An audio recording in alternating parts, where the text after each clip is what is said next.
오순절후 열흘 세 번째 주일 오전 축제 예배에 우리에게 주시는 기록된 하나님의 말씀은 구약 여호수아 20장 1절로 9절까지 말씀입니다. 우리 1절부터 9절까지 말씀을 다 같이 한 절씩 한 절씩 교독하실 때 살아계신 주님의 음성을 다 같이 들으실 수 있기를 바랍니다. 20장 1절로 9절까지 말씀입니다. 여호와께서 여호수아에게 말씀하여 이르시되 이스라엘 자손에게 말하여 이르기를 내가 모세를 통하여 너희에게 말한 도피 성들을 너희를 위해 정하여 부지 중에 실수로 사람을 죽인 자를 그리로 도망하게 하라. 이는 너희를 위해 피의 보복자를 피할 곳이니라. 이 성읍들 중에 하나에 도피하는 자는 그 성읍에 들어가는 문 어귀에 서서 그 성읍의 장로들의 귀에 자기의 사건을 말할 것이요 그들은 그를 성읍에 받아들여 한 곳을 주어 자기들 중에 거주하게 하고 피의 보복자가 그의 뒤를 따라온다 할지라도 그들은 그 살인자를 그의 손에 내주지 말지니 이는 본래 미워함이 없이 부지 중에 그의 이웃을 죽였음이라. 그 살인자는 회중 앞에 서서 재판을 받기까지 또는 그 당시 대제사장이 죽기까지 그 성읍에 거주하다가 그 후에 그 살인자는 그 성읍 곧 자기가 도망하여 나온 자기 성읍 자기 집으로 돌아갈지니라 하시니라. 이에 그들이 납달리의 산지 갈릴리 게데스와 에브라임의 산지의 세겜과 유다 산지의 기럇야립과 곧 헬보론과 여리고 동쪽 요단 저쪽 루벤 지파 중에서 평지 광야의 베셀과 갓 지파 중에서 길라 라못과 므낫세 지파 중에서 바산 골란을 구별하였으니 다 같이 이는 곧 이스라엘 모든 자손과 그들 중에 거류하는 거류민을 위하여 선정된 성읍들로서 누구든지 부지 중에 살인한 자가 그리로 도망하여 그가 회중 앞에 설 때까지 피의 보복자의 손에 죽지 아니하게 하기 위함이라. 아멘. 지금 우리는 우리 가정과 자녀들을 지키기 위하여, 더 나아가 우리나라를 지키기 위하여 포괄적 차별금지법 반대를 위한 정오 12시 중보 기도회를 지난 수요일부터 매일 진행하고 있는데요. 각자의 삶의 자리에서 합심하여서 기도하고 있는 줄로 믿습니다. 여러분, 포괄적 차별금지법엔 여러 가지 독소 조항들이 있는데요. 가장 심각한 것은 하나님의 창조 질서를 거스리는 성평등의 핵심 용어인 성정체성과 성적 지향입니다. 성정체성이란 여성과 남성이라는 생물학적 성이 아닌 내가 인식하는 성, 소위 젠더라고 하는 사회적인 성을 의미하는데요. 자신의 인식에 따라 수십 가지 젠더가 존재한다는 겁니다. 예를 들면 반은 남성이고 반은 여성인 사람을 테미젠더, 남성이면서 동시에 여성인 사람을 바이젠더, 이렇게 해서 뉴욕시에서는요 31개의 성이 존재한다고 인정하고요, 상대방이 원하는 성 호칭을 사용하지 않으면 25만 달러, 우리나라 돈으로 약 2억 7천만 원의 벌금을 부과할 수 있다고 했습니다. 그리고 성적 지향은 개인의 성적 끌림의 방향성을 뜻하는데요, 남성이 남성에게 끌리면 남성 동성애자 게이, 여자가 여자에게 끌리면 여성 동성애자 레즈비안, 남성과 여성에게 다 끌리면 양성애자 바이섹슈얼, 어떤 대상도 상관없는 범성애자가 있고요, 수간, 동물하고 관계를 맺는 거죠, 근친상간, 소아장애, 성애, 사간, 심지어 기계하고 기계성애자도 있다는 거죠. 바로 이 성적 지향은 내가 결정하는 성적 자기 결정권은 어느 누구도 관여해서는 안 된다는 겁니다. 이 얼마나 망령된 일입니까? 이는 사회의 기초를 무너뜨리고 마는 거예요. 그리고 여러분, 사실 모든 국민들은 헌법과 각 법률들에 차별받지 않도록 지금 보장이 되어 있는 게 사실이에요. 남녀, 성별, 장애, 연령, 사회적 약자, 출신 지역, 병력 등의 이유로 차별받지 않도록 모든 국민은 이미 우리나라 헌법과 법률들에 의해 보호받고 있습니다. 그리고 부족하고 보완할 부분이 있으면 각 개별 법률을 수정, 보완하면 되는 거예요. 또 우리나라에서는요, 군대 내 동성애를 제외하고는 동성애자 및 성소수자들이 마음대로 자신이 원하는 성애를 하더라도 어떤 처벌도 받지 않고 있어요. 그들은 주거 이전의 자유, 고용의 자유, 표현의 자유 등 모든 기본적인 인권을 다른 국민들하고 똑같이 보장받고 있어요. 또 동성애자 및 성소수자들은 부당한 차별을 받거나 모욕을 당하게 되면 형법상 모욕죄, 명예훼손죄, 정보통신망법 등으로 가해자를 고발하여 처벌할 수도 있습니다. 오히려 여러분, 동성애자 및 성소수자들은요, 자신들이 선택한 행위로 인해서 에이즈에 감염이 됐을 때요, 약값 등 모든 치료비를 국가가 다 지불해주는 특권을 누리고 있는 게 사실이에요.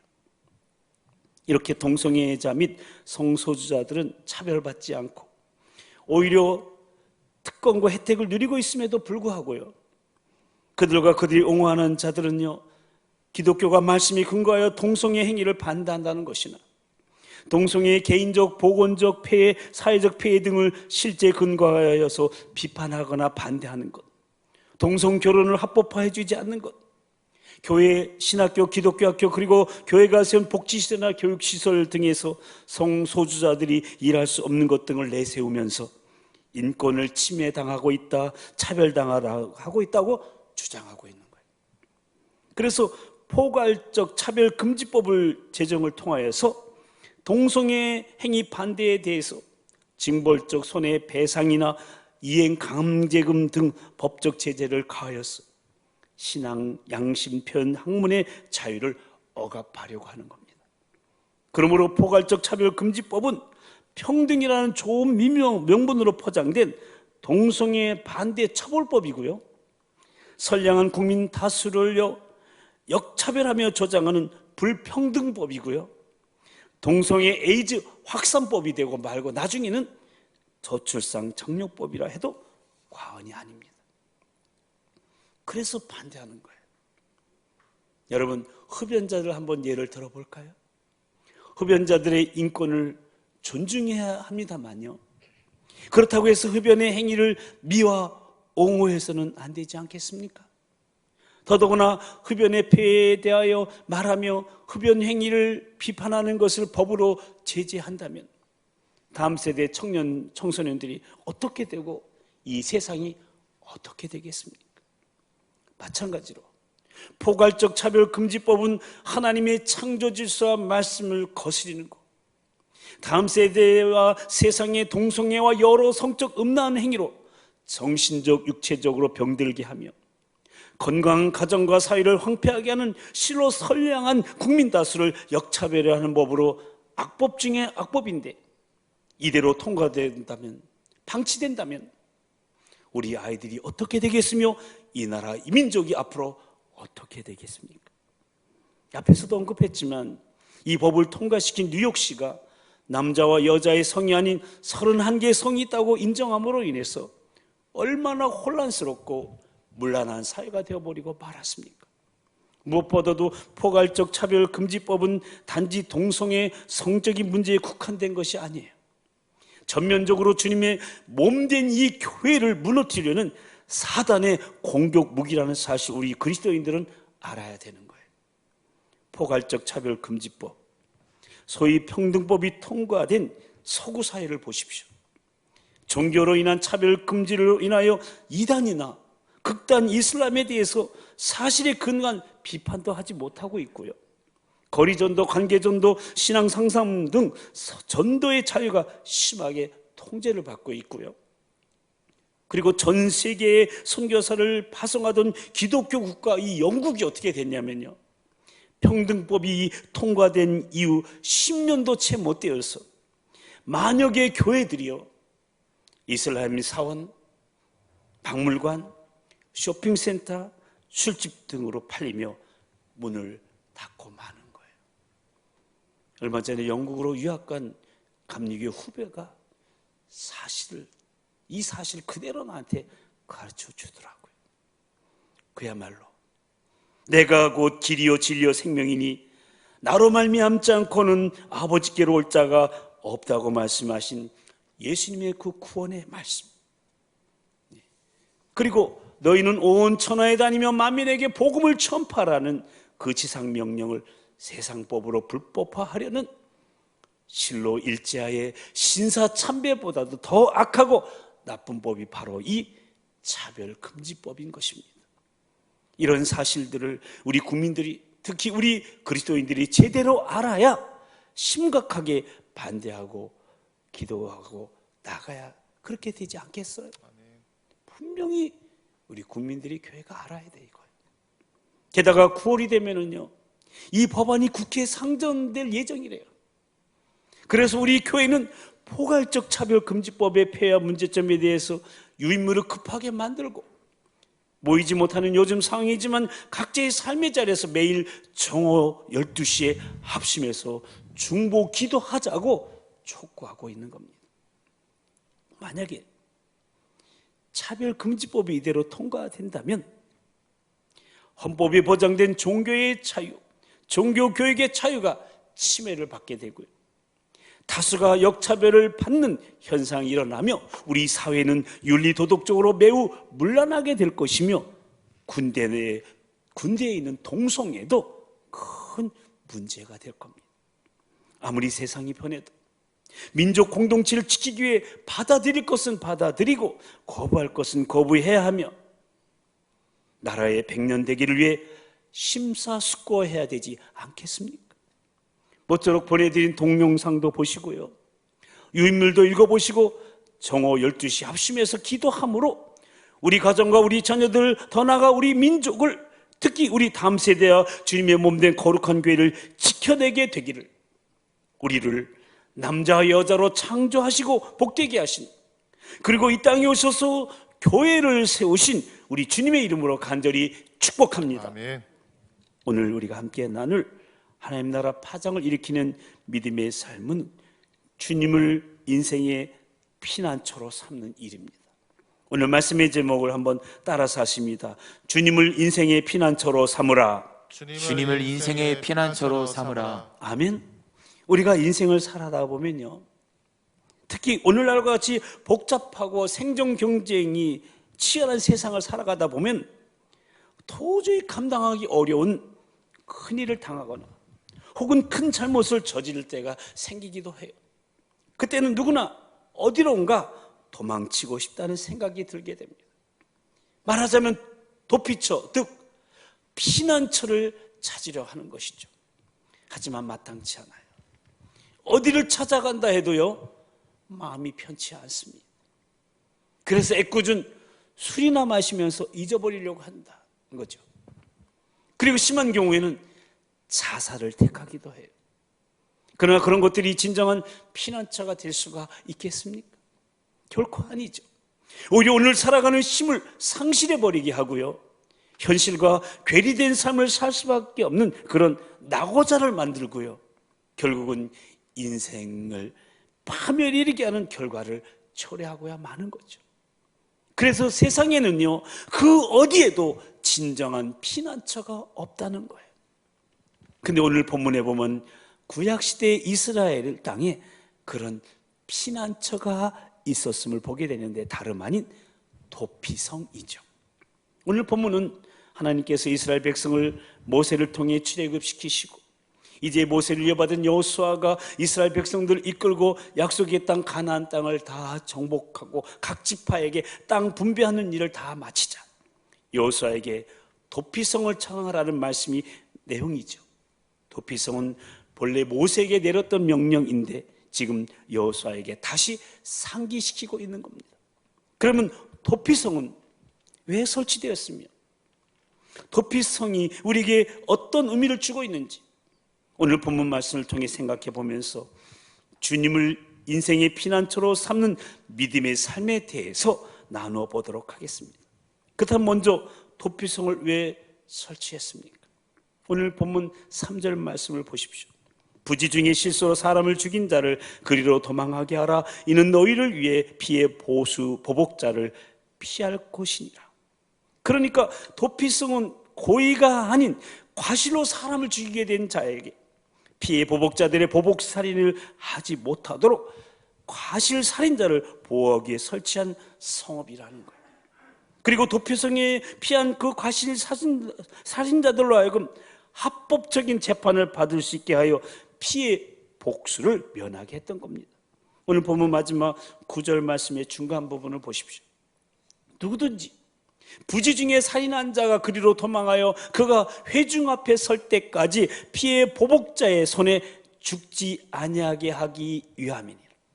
그러니까 실수로 사람을 죽인 경우에 도피성으로 피하게 함으로 피해 보복자로부터 생명을 보호받을 수 있게 한 것인데 그것은 공정한 재판을 받을 기회를 주기 위해서라는 거예요. 회중 앞에 선다는 말이 바로 그거예요. 그래서 재판의 결과 정말 실수로 죽인 것이면 도피성에 머무르며 피해 보복자로부터 안전하게 살 수 있도록 도와주었습니다.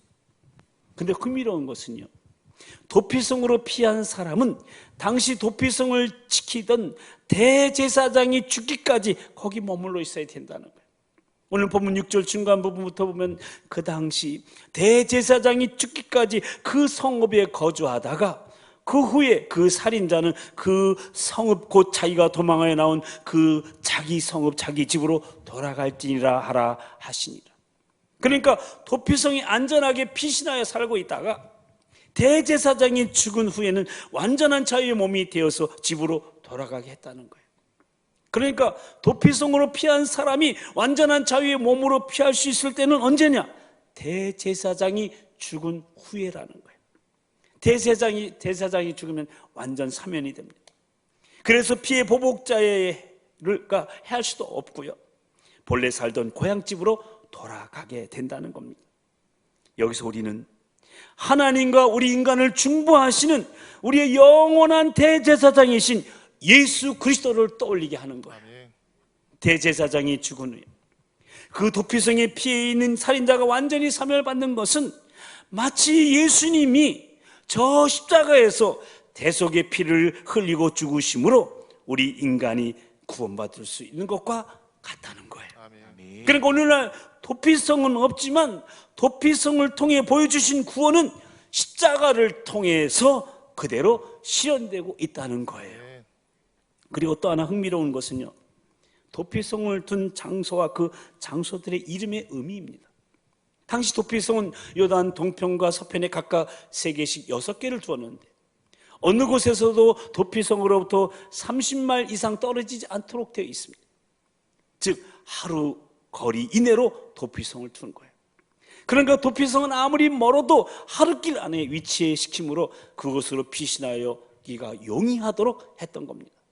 그리고 오늘 본문 7절과 8절을 보면 그 이름들이 나와 있는데요, 요단 서편에는 게데스, 세겜, 헤브론, 요단 동편에는 베셀, 길라, 라몬, 바산, 골란입니다. 그런데 우리는 그 이름들의 뜻에도 예수 그리스도를 발견하게 됩니다. 첫째, 게데스는 거룩한 곳이라는 뜻이죠. 거룩하신 주님을 우리의 피난처로 삼을 때 우리도 거룩해질 수 있다는 의미예요. 둘째, 세겜은 능력이란 뜻으로 능력이 무한하신 주님께 피하면 죄를 이길 능력, 세상을 이길 능력을 주심을 의미합니다. 셋째, 헤브론은 교제, 친구라는 뜻이에요. 우리의 친구 되신 주님 안에서 영적인 교제가 이루어지면 다른 사람들과도 영적인 교제가 이루어질 수 있음을 의미합니다. 넷째, 베셀은 안식, 평안이란 뜻으로 참 안식은 주님에게만 있으며 그렇게 주님께 피할 때 세상이 줄 수 없는 평안을 얻게 됨을 말하는 거예요. 다섯째, 길라 라못은 영광이란 뜻이에요. 주님께 피할 때 부끄러운 죄인을 살려 하나님의 영광을 선포하는 사람으로 세우심을 의미하고요, 여섯째, 바살 골라는 기쁨, 행복이란 뜻이에요. 우리의 피난처 되시는 주님만이 우리의 기쁨이요 우리의 행복이심을 의미하고 있는 거예요.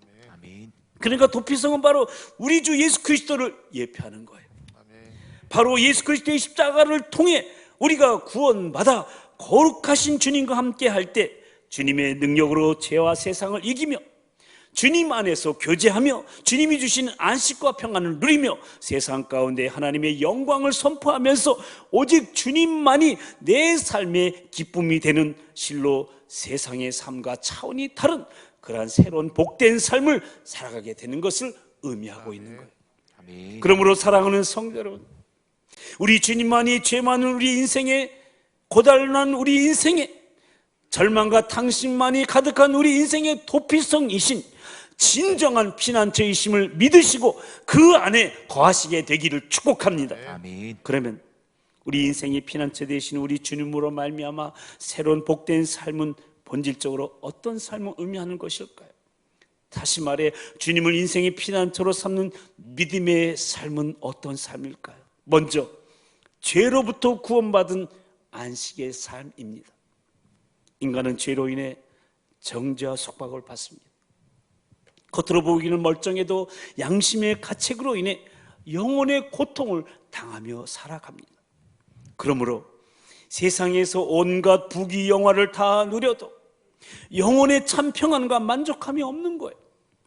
그러나 예수 그리스도의 십자가 앞에 나오면 모든 죄에서 구원을 받습니다. 그래서 성경은 이렇게 선언하는 겁니다. 그러므로 이제 그리스도 예수 안에 있는 자에게는 결코 정잠이 없다. 그러니까 예수님이 십자가에서 대신 죄값을 치러주심으로 그분 안에 있는 자, 즉 그분의 십자가 보혈을 믿는 자는 결코 정죄받지 않는다는 거예요. 이제는 죄인이 아니라 의인이 되는 거예요. 그래서 로마서 3장에서는 모든 사람이 죄를 범하였음에 하나님의 영광이 이르지 못하더니 그리스도 예수 안에 있는 성령으로 말미암아 하나님의 은혜로 값없이 의롭다 하심을 얻는 자 되었다고 선언하고 있는 거예요. 그러므로 사랑하는 성도 여러분, 우리 주님이 이미 날 위해 십자가에서 대속의 피를 흘리셨으므로 믿음으로 십자가 앞에 나가면 모든 죄에서 사함을 받고 참 자유와 평안의 안식을 얻게 됨을 믿으시기 바랍니다. 그래서 이사야 선지자 일찍 이렇게 권면했던 거예요. 악인은 그의 길을, 불의한 자는 그의 생각을 버리고 여호와께로 돌아오라. 그리하면 그가 궁일이 여기시리라. 우리 하나님께로 돌아오라. 그가 너그럽게 용서하시리라. 그렇습니다. 죄인된 우리 인간은 궁극적으로 하나님께로 돌아와야 됩니다. 그리고 그분의 용서를 받아야 됩니다. 그럴 때 참 자유와 평안의 안식이 있는 거예요. 이것이 바로 십자가의 능력인 것입니다. 모쪼록. 그리고 우리 주님 이렇게 초청하고 계시잖아요. 수고하고 무거운 짐진 자들아 다 내게로 오라. 내가 너희를 쉬게 하리라. 아멘. 모쪼록 지금 이 어렵고 혼란한 시기에 주님의 십자가 앞에 날마다 나아감으로 사제의 은총 가운데 참 자유와 평안을 누리는 참된 안식의 삶을 살아가시게 되기를 주님의 이름으로 축복합니다. 또한 주님을 인생의 피난처로 삼는 믿음의 삶은 죄로부터 구원받은 안식의 삶일 뿐만 아니라 사망으로부터 구원받은 생명의 삶인 거예요. 우리 모든 인간은 다 죽게 됩니다. 죽음을 피할 수 있는 사람은 세상에 단 한 사람도 없습니다. 그래서 성경은 한 번 죽는 것은 사람에게 정해진 것이요 그 외에는 심판이 있다고 선언하는 거예요. 그러므로 죽음의 문제는 의식하든지 의식하지 않든지 인생에서 가장 큰 고통의 문제이며 항상 죽음의 어두운 그림자가 인생을 뒤덮고 있는 거예요. 그러나 십자가 앞에 나오면 사망 권세 이기고 영생할 수 있습니다. 그래서 예수 믿는 우리 그리스도인들은 죽음의 문제를 해결해 놓고 사는 사람이 우리 그리스도인이에요. 우리 주님 요한복음 11장에서 이렇게 말씀하셨어요. 나는 부활이요 생명이니 나를 믿는 자는 죽어도 살겠고 무릇 살아서 나를 믿는 자는 영원히 죽지 아니하리니 이것을 내가 믿느냐? 그렇습니다. 십자가에서 죽으셨다가 부활하신 예수님의 능력으로 믿는 성도는 육신은 죽어도 그 영혼은 천국에 가게 되는 거예요. 그리고 그 육신도 일단 흙으로 돌아가지만 장차 예수님 재림하실 때 영광스러운 부활의 새 몸을 입게 되고, 예수님 재림하실 때 살아있는 성도는 신령한 몸으로 변화되어 영원히 빛나는 모습으로 천국에서 영생의 삶을 살게 되는 거예요. 이것이 바로 예수 그리스도를 믿는 성도들의 놀라운 생명의 삶인 거예요. 인도의 칼쿠타에 가보면요, 사랑의 선교에서 운영하는 죽음의 집이 있죠. 마더 데레사 여사가 운영하던 곳이죠. 올 때 갈 데 없는 불쌍한 영혼들, 노숙자들, 빈사 상태에 있는 사람들이 마지막 그곳에 오는 거예요. 도피성 같은 곳이죠. 거기서 치료받고 나가기도 하지만 대부분 거기서 임종을 맞이하게 된다는 거예요.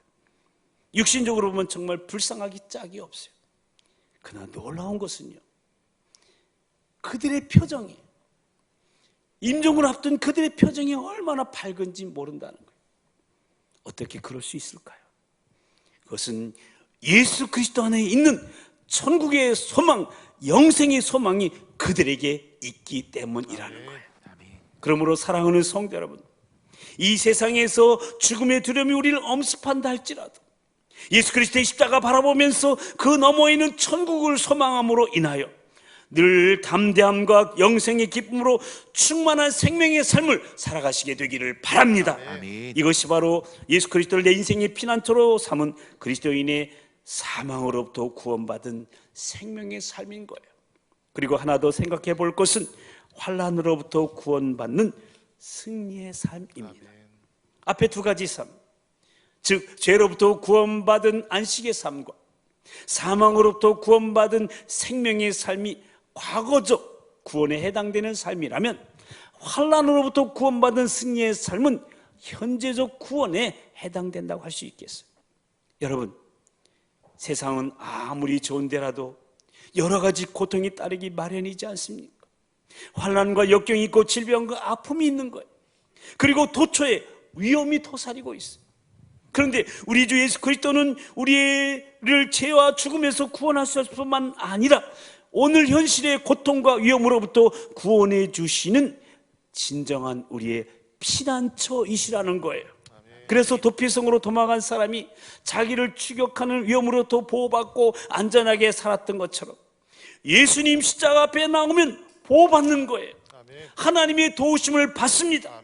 그래서 시편 기자는 하나님은 우리의 피난처시여 심이시니 환난 중에 만날 큰 도우심이라고 했고요, 백성들아 시시로 그를 의지하고 그의 앞에 마음을 토하라, 하나님은 우리의 피난처시라고 권고했던 거예요.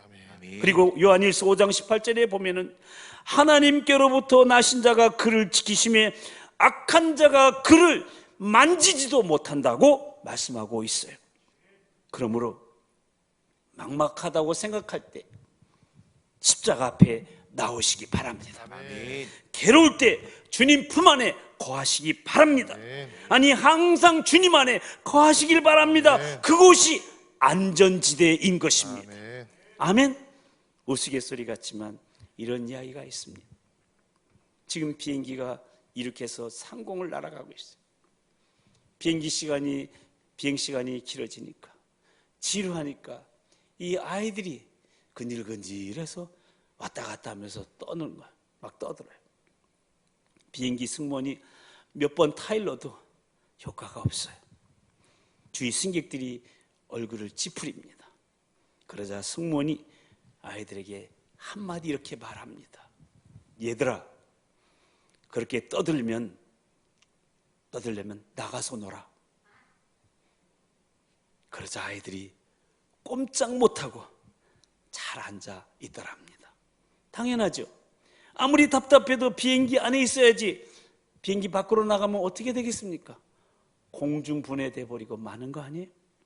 우리도 마찬가지입니다. 주님 안에 머물러야 됩니다. 아멘. 아무리 답답해도, 아니 답답할수록 더욱더 그래야 되는 거예요. 도피성 밖으로 나가면, 주님에게서 멀어지면 결코 안전을 보장받을 수가 없어요. 모쪼록 주님 안에 거하셔서 하나님으로부터 보호받는, 구원받는 승리의 삶을 살아가시게 되기를 바랍니다. 그리고 그렇게 살다가 우리는 우리의 영원한 도피성이자 절대 안전지대인 저 천국에 가서 우리를 승리케 하신 주님과 함께 영원히 살게 되는 미래적 구원을 경험하게 되는 겁니다. 그 나라 가기까지 이 험한 세상에 살 동안 주님과 항상 동행하면서 이 세상에서도 보호받고 저 천국에서 영생복락 누리는 진정 복된 삶을 우리 모두 살아가게 되기를 주님의 이름으로 간절히 축원합니다.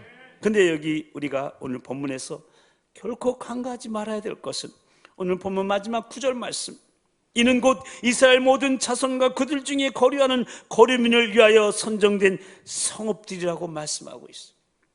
그러니까 도필성은 이스라엘 백성뿐만 아니라 거류민, 즉 이방인에게도 개방되어 있다는 거예요. 또 신명기 19장을 보면요, 도피성에 관한 여러 가지 중요한 사항들이 나오는데 도피성은 중앙에 위치한다는 거예요. 그래서 어디에 있든지 속히 접근할 수 있다는 거예요. 앞에서도 말씀드렸지만 아무리 멀어도 하루길 안에 위치합니다. 그리고 도로를 잘 닦아두었다는 거예요. 요즘으로 말하면 고속도로를 낸 거예요.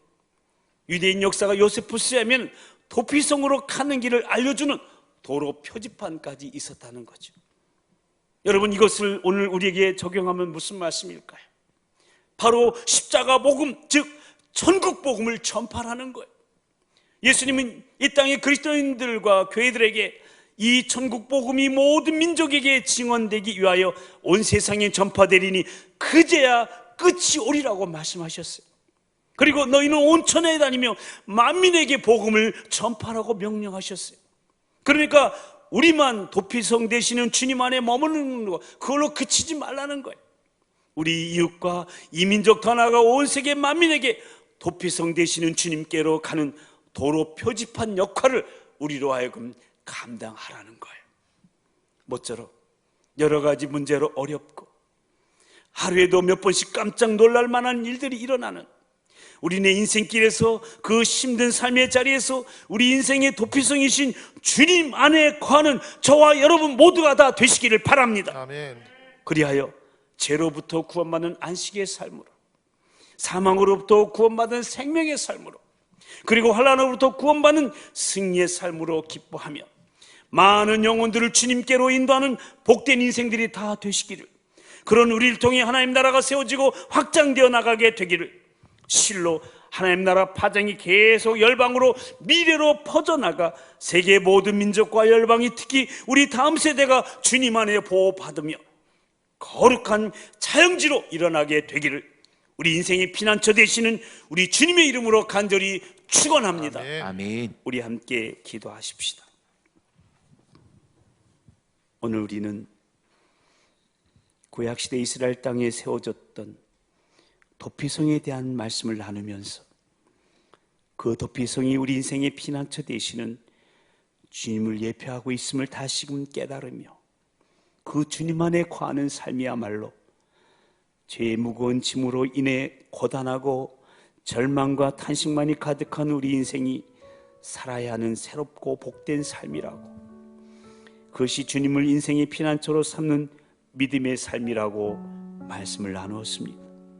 그 삶은 죄로부터 구원받은 안식의 삶이요, 사망으로부터 구원받은 생명의 삶이요, 지금도 환난으로부터 구원받는 승리의 삶입니다. 우리 이 시간, 우리 인생의 피난처가 되시며 환난날에 큰 도움이 되시는 우리 주님께 감사하며 기도하십시다. 날마다 주님의 십자가 앞에 나아가 사죄의 은총을 누리며 참 자유와 평안을 누리는 참된 안식의 삶을 살아가게 해달라고, 또한 우리는 죽음의 문제를 해결해 놓고 살아가는 천국 백성임을 결코 잊지 말고, 죽음의 두려움이 우리를 엄습해 올지라도 주님의 십자가 바라보며 그 너머 있는 천국 소망으로 인하여 늘 담대함과 영생의 기쁨으로 충만한 생명의 삶을 살아가게 해달라고, 그리고 우리의 피난처 되시는 주님은 우리를 죄와 죽음에서 구원하실 뿐만 아니라 오늘 현실의 고통과 위험으로부터도 구원해 주시는 분이심을 늘 찬양하며 더욱더 의지하며 안전지대인 그분 안에 거하게 해달라고, 더 나아가 수고하고 무거운 짐진 많은 영혼들을 주님께로 인도하는 도로 표지판 역할을 감당하게 해달라고, 그리하여 늘 함께 하시는 주님으로 인해 이 세상에서도 보호받고 저 천국에서 영생복락 누리는 진정 복된 삶을 살아갈 수 있도록, 그래야 하나님 나라 파장이 우리를 통해 계속 일어날 수 있도록 성령님 도우시고 인도해 달라고, 우리 인생의 피난처 되시는 주님 한번 부르시고 다 같이 통성으로 기도하시겠습니다.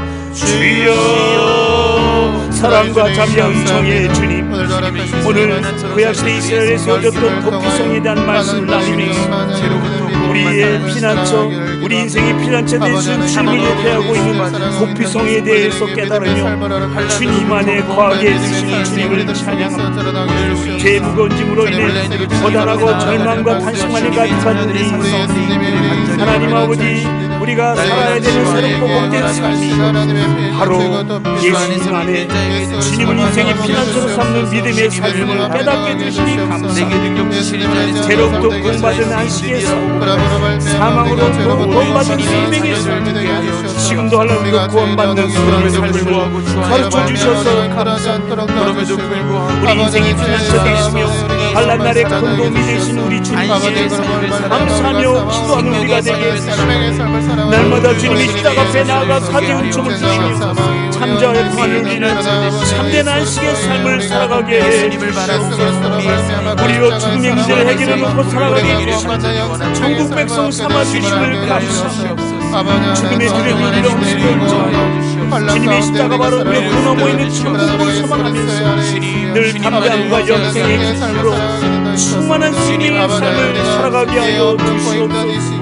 우리의 피난처 되시는 주님, 죄와 죽음에서 구원해 주신 주님, 현실의 고통과 힘으로부터 구원해 주심을 늘 찬양하며 더욱더 주님 의지하며 안전지대인 주님 안에 거하는 우리가 되게 해 주시옵소서. 수고하고 무거운 짐진 영혼들을 주님께 인도하시는 하나님 아버지 도로 표준한 역할을 하는 삶을 감당하는 자 되게 해주시고, 이 세상에서도 보호받고 저 천국에서도 영생복락 누리는 진정한 복된 삶을 살아가는 하나님 나라 파자기를 통해서 계속 일어날 수 있도록 성령님 도우시고 인도하여 주시옵소서.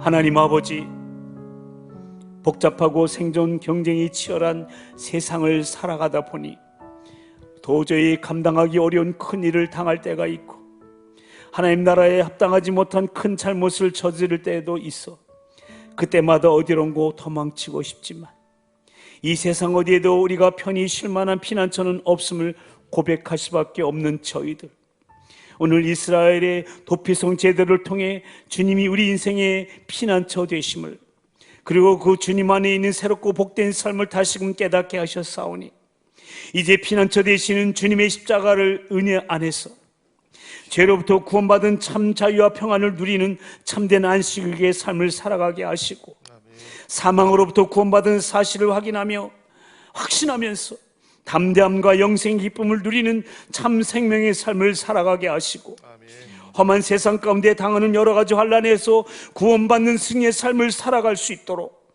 무엇보다도 주님을 모르는 영혼들을 주님께 인도하는 도로 표지판, 하나님 도피성 도로 표지판 역할을 감당하는 천국 복음의 전파자들이 다시 설 수 있도록 우리를 세워주시고 성령님 우리를 도우시고 인도하여 주시옵소서. 그리하여 이 세상 살아가는 동안 피난처 되시는 주님 안에 항상 거함으로 이 세상에서도 보호받고 저 천국에서도 영생복락 누리는 진정 복된 삶을 우리 모두 살아가게 하여 주시옵소서.